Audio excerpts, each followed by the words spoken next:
बोले, मुनिराज एक दूसरा इतिहास सुनिए। देवी भागवत की महिमा गाई गई। एक बार कुंभयोनि अर्थात लोपामुद्रा के पति महर्षि अगस्त्य स्वामी कार्तिकेय के पास जाकर उनका अभिनंदन किया और उनसे विविध बात पूछी। कुमार कार्तिकेय ने उन्हें दान, तीर्थ तथा व्रत आदि महिमा में परिपूर्ण बहुत तेरी बातें बताई।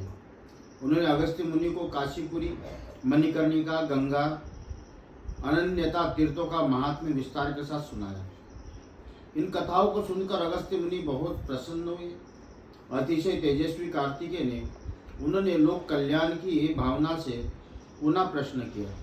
अगस्त्य बोले, हे तारक रिपु, अब आप मुझे देवी भागवत का महात्म्य तथा उनके श्रवण की विधि बताइए। देवी भागवत सब पुराणों में उत्तम पुराण है।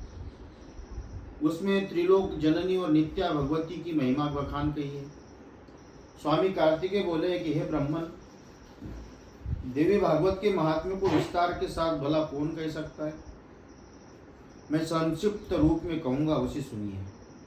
जिसे नित्य सच्चिदानंद रूपिणी भुक्ति मुक्ति प्रदायिनी साक्षात जगदम्बिका स्वयं विद्यमान है, इसी कारण देवी भागवत उन भगवती वांग्मय मूर्ति मानी जाती है। इसका पठन श्रवण करने से संसार में कुछ भी दुर्लभ नहीं रह जाता। विवस्वान के पुत्र श्राद्ध देव के नाम से विख्यात थे। श्राद्ध देव को कोई संतान नहीं थी, अतएव महर्षि वशिष्ठ जी की अनुमति उन्होंने पुत्रेष्टि यज्ञ करवाया। तब मनु की श्राद्ध देवी की पत्नी श्रद्धा ने यज्ञ के होता से प्रार्थना की, आप कोई ऐसा उपाय करें कि जिसमें मेरी कोख में कन्या उत्पन्न हो। तदनुसार होता ने मन ही मन कन्या प्राप्ति का विचार करके आहुति दी। उसके इस दोष से श्राद्ध देव के इला नाम की कन्या उत्पन्न हुई और कन्या को देखकर अनमने भाव से श्राद्ध देव गुरु वशिष्ठ जी से कहा कि प्रभु, आपने तो पुत्र प्राप्ति के लिए यज्ञ किया था, फिर कन्या क्यों हुई।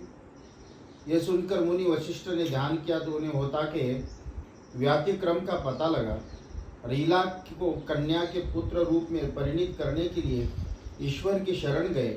सोमुनि वशिष्ठ जी ने तब प्रभाव तथा भगवान की कृपा से सब लोगों के समक्ष हीला कन्या से पुत्र हो गए। तदनंतर गुरु वशिष्ठ ने संस्कार करके उसका सुधुम्न नाम रखा। जैसे समुद्र सब नदियों का निधान होता है, उसी प्रकार वह सब विद्याओं का निधान बन गया। कुछ समय बाद सुधुम्न तरुण हुआ और एक दिन सिंधु प्रदेशीय घोड़े पर सवार होकर वन में शिकार खेलने गया। अपने साथियों के साथ एक वन में दूसरे वन में जाते जाते वह दूर निकल गया। संयोगवश कुमार सुधुम्न घूमते फिरते हिमालय पर्वत की उस तलहटी में जा पहुंचा, जहाँ किसी समय देवादिदेव शंकर अपनी भार्या पार्वती के साथ सानंद रमन कर रहे थे। उसी समय शिव दर्शन की लालसा से बहुत से मुनिगण वहाँ पहुँचे। उन्हें देखकर भगवती पार्वती लजा गई और व्रतनिष्ठ मुनि शिव पार्वती को विहार करते देखकर लौट पड़े। वहाँ से सीधे वैकुंठ धाम चले।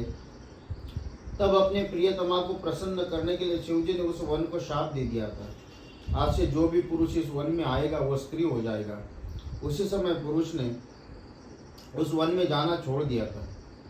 जब सुधुम्न उस वन में पहुंचा तो एक अति सुंदर स्त्री के रूप में परिणित हो गया और अपने सेवकों को भी पुरुष से स्त्री तथा घोड़े घोड़ी को रूप में देखकर सुधुम्न को बहुत आश्चर्य हुआ।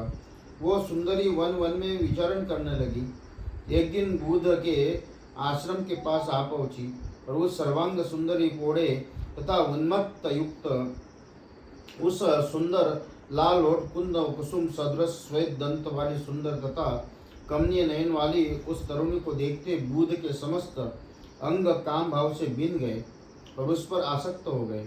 सुंदर भाव वाली वो तरुण व चंद्रपुत्र बुध पर मोहित हो गई। वो बुध के साथ रमन करती वहाँ ही रहने लगी। महर्षि अगस्त्य कुछ समय बाद बुध के उस तरुणी द्वारा पुरुरवा नाम के पुत्र को उत्पन्न किया।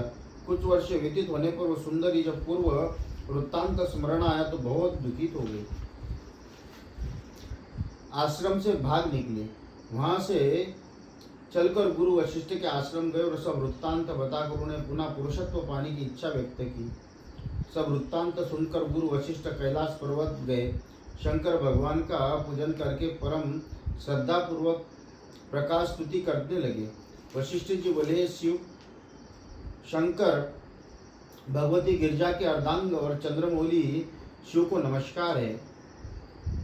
मूढ़ सुखदाता कैलाशवासी नीलकंठ और भक्तों की मुक्ति प्रदान करने वाले शंकर जी मैं नमस्कार करता हूँ। शिव स्वरूपा शरणांगत भयहारी ऋषभवाहन शरणांगत परमात्मा शिव को नमस्कार है। गंगाधर सूर्य चंद्र अग्नि स्वरूप इन तीनों नेत्र वाले शिव जी को नमस्कार है।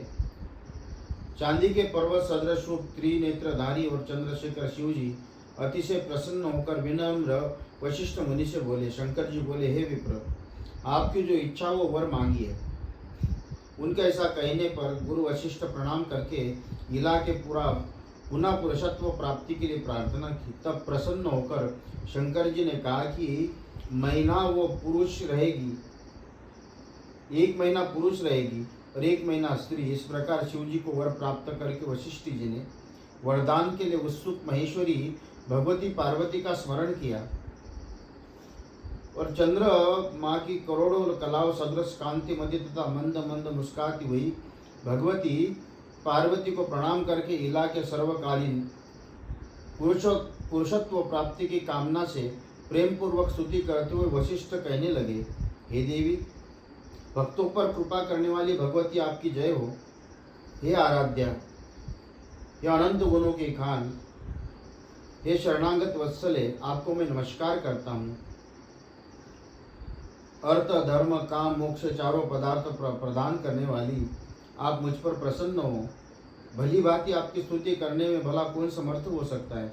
अतएव मैं केवल प्रणाम करता हूँ। वशिष्ठ मुनि की इस प्रार्थना करने पर नारायणी दुर्गा भगवती उनके ऊपर तत्काल प्रसन्न हो गई और प्रणत जनों का दुख करने वाली महादेवी ने मुनि वशिष्ठ से कहा, मुनिराज, आप सुधुम्न के घर जाकर भक्ति पूर्वक मेरी पूजा करो। साथ ही 9 दिनों की सुधुम्न को मेरा प्रिय पुराण देवी भागवत सुनाए। उसकी मुनि से उसे सदा के लिए पुरुषत्व प्राप्त हो जाएगा। ऐसा कहकर शंकर भगवान तथा पार्वती दोनों अंतर्धान हो गए। तब वशिष्ठ जी उस देवा को नमस्कार करके अपने आश्रम को लौट गए। सुधुम्नों को बुलाकर उन्होंने देवी के आराधना का आदेश दे दिया। तदनंतर आश्विन मास के शुक्ल पक्ष में जगदम्बा का पूजन करके वशिष्ठ ने नवरात्रि विधि से उस देवी भागवत का पुराण सुनाया। सुधुम्न ने इस प्रकार अपने श्रवण फूट से श्रीमद देवी भागवत अमृत पान करके सदा के लिए स्थायी पुरुषत्व प्राप्त कर लिया। तत्पश्चात गुरु वशिष्ठ ने सुधुम्न का राज्याभिषेक किया। वो प्रजा को प्रसन्न करता हुआ धर्म पूर्वक राज्य शासन करने लगा। सुधुम्न ने पुष्कल दक्षिणा देकर अनेक यज्ञ किए। अंत में पुत्रों को राज्यभार सौंप कर वो देवी के लोक में चला गया। हे विप्र, इस प्रकार मैंने इतिहास समेत देवी का महात्म्य इसको सुनाया। जो प्राणी इसका पठन पाठन श्रवण करता है वो देवी की कृपा से अपने सब कामनाएं पूर्ण करे, अंत में देवी के लोक में प्राप्त कर लेगा।